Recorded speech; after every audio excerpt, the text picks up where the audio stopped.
Bonjour. Aujourd'hui, parlons un peu de l'histoire de l'Afrique.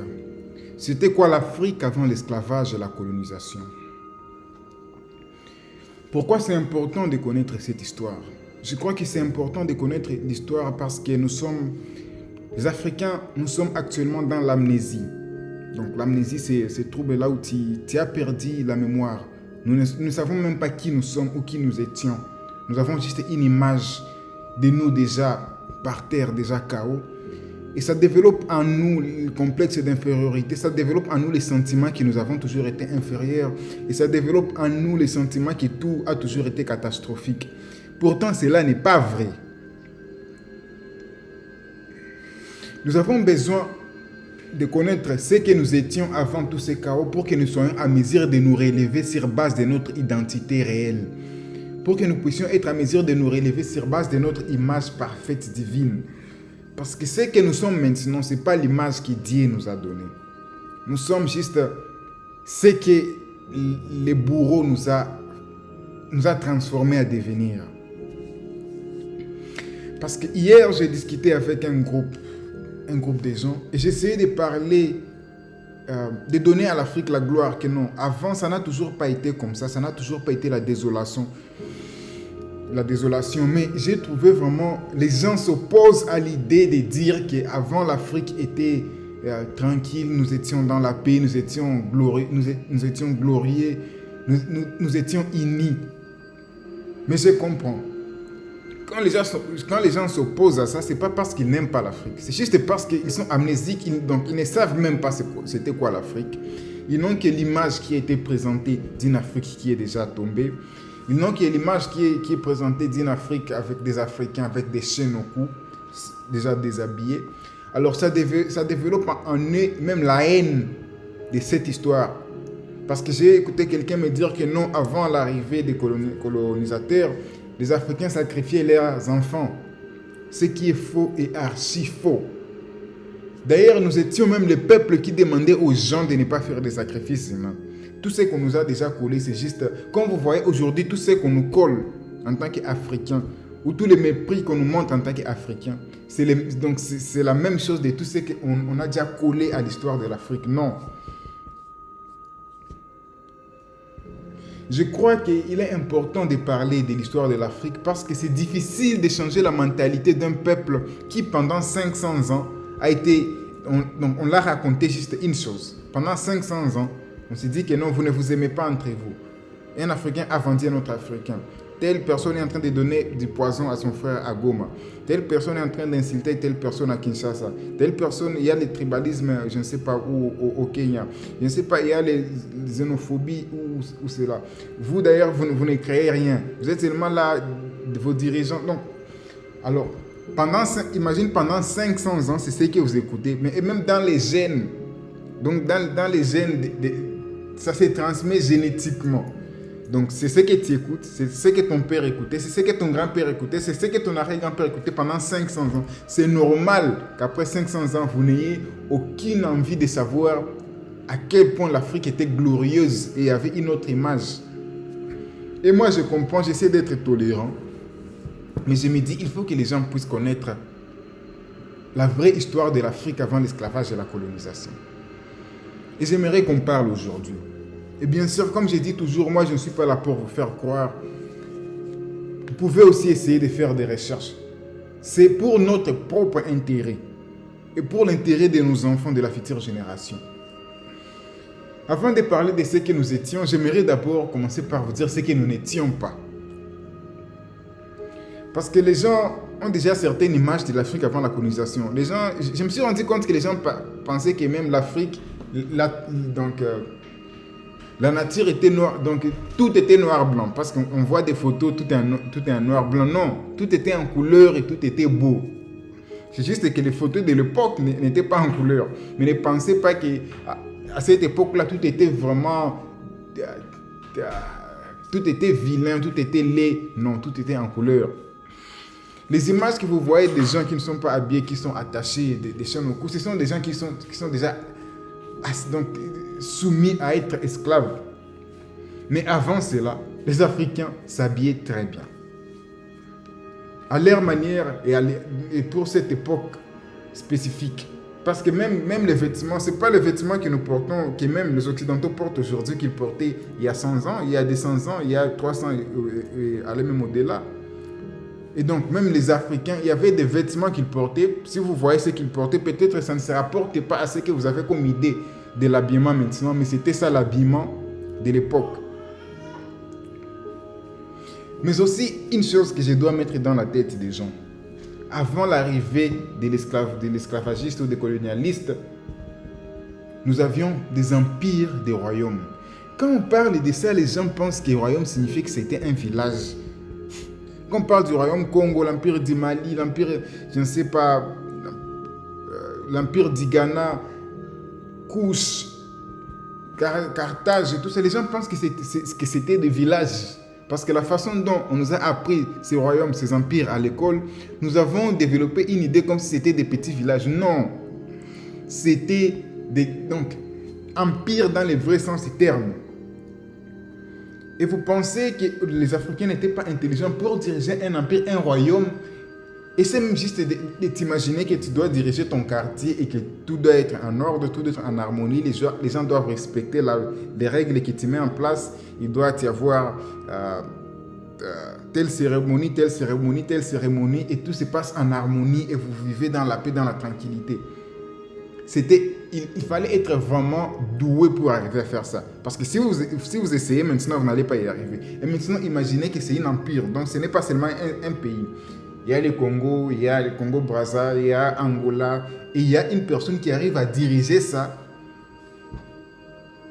Donc, vous voyez ce que vous voyez aujourd'hui, les États-Unis d'Amérique. Voilà, c'était ça, les empires. Parce qu'on parle d'empire, donc ce n'existe pas une petite région. C'est beaucoup de régions qui sont dirigées par un empereur.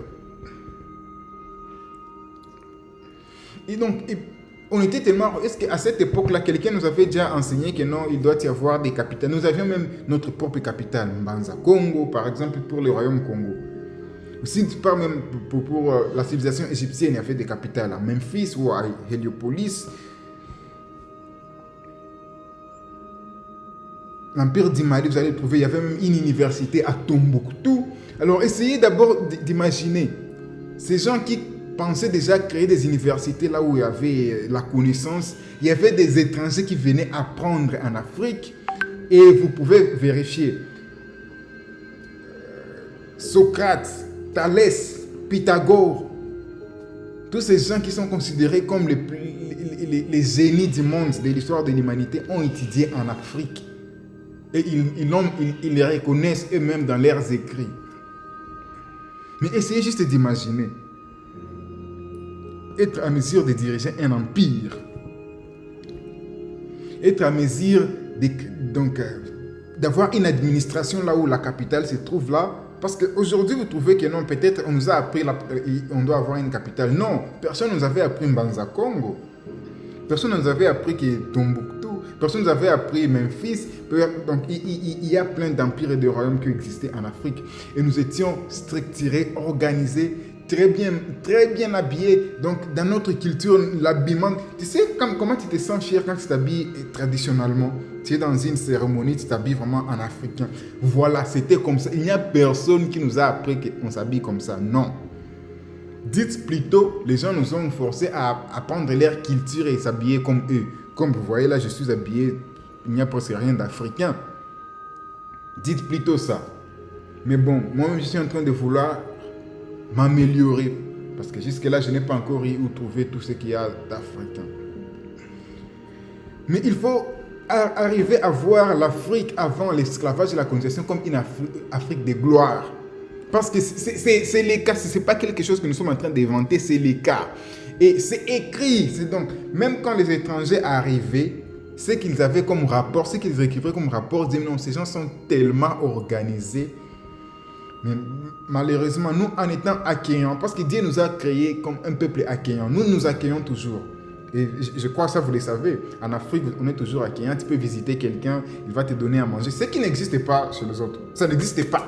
Moi, je suis ici pendant presque... Je ne connais pas mon voisin, c'est qui. Je ne peux pas aller chez mon voisin lui demander quelque chose. Donc, vous trouvez notre nature africaine pour accueillir les gens. C'est comme ça qu'on a accueilli à un certain moment, on a vu d'autres peuples de la peau différente arriver chez nous. Bien sûr, comme n'importe qui, on était choqués. Ah bon? Bon, bien sûr, avant, à cette ère-là, avant ça, il y avait peut-être des autres qui avaient connu, qui avaient d'autres peuples, mais au moment de notre chute, nous avions été victimes de notre bonté, la bonté divine que Dieu a mis en nous. On a accueilli les gens. On t'accueille, on te donne quelque part où dormir, on te donne à manger, on apprend à te connaître.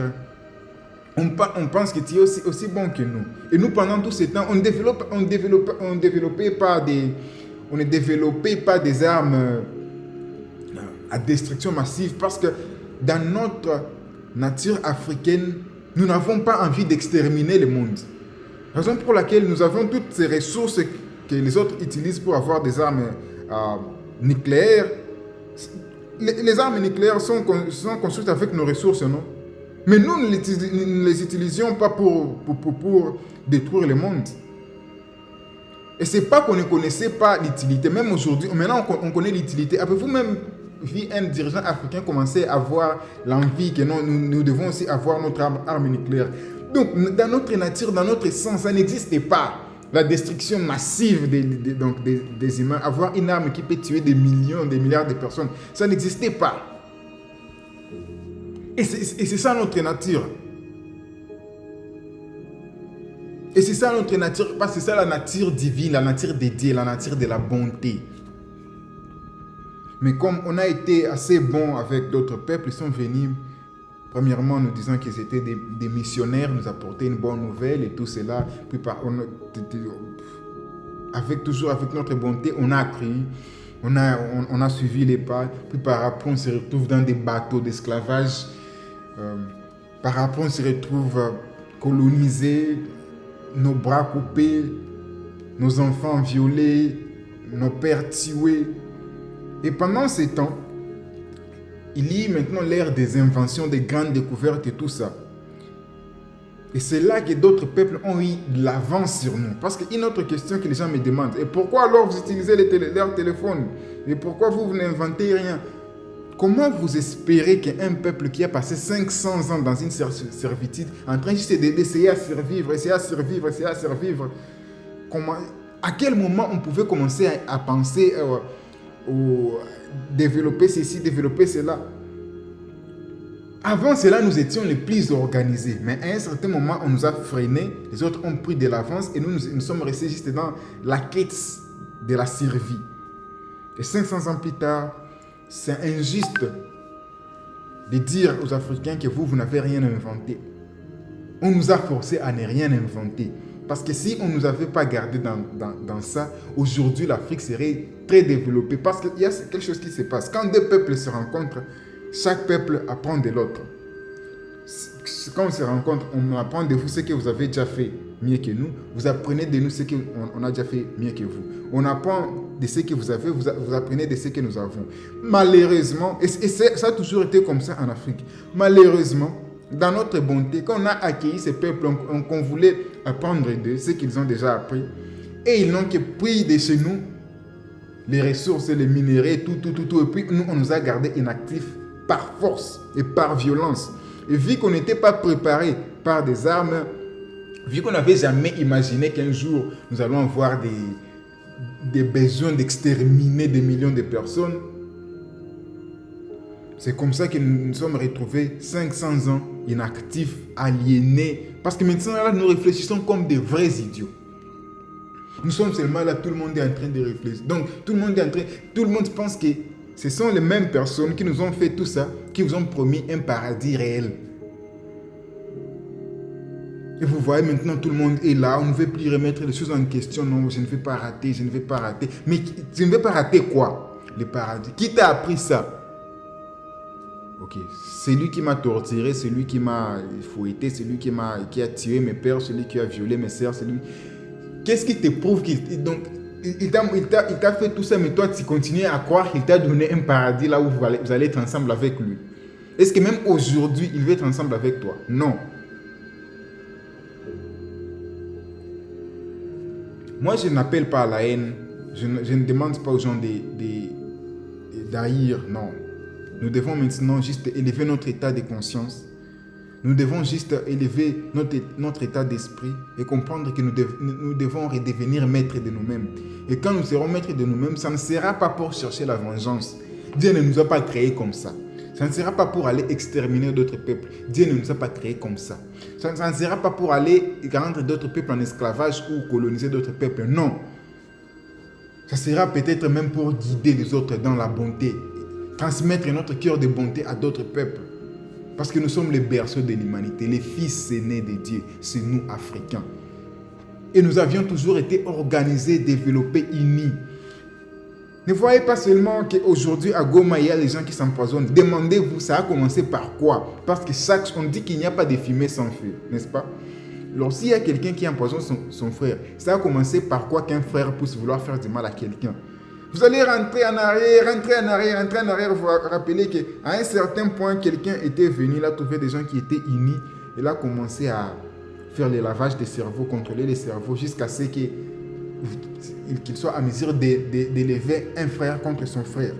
Parce que même, on connaît qu'on dit toujours diviser pour mieux régner.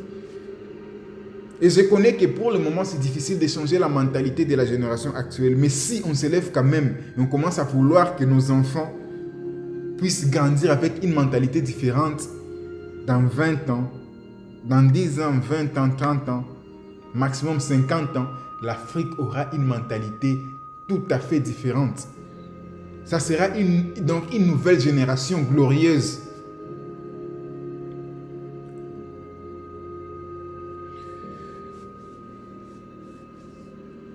Au nom de Dieu Tout-Puissant et de nos ancêtres méritants, je vous remercie. Libérons-nous. Ingeta.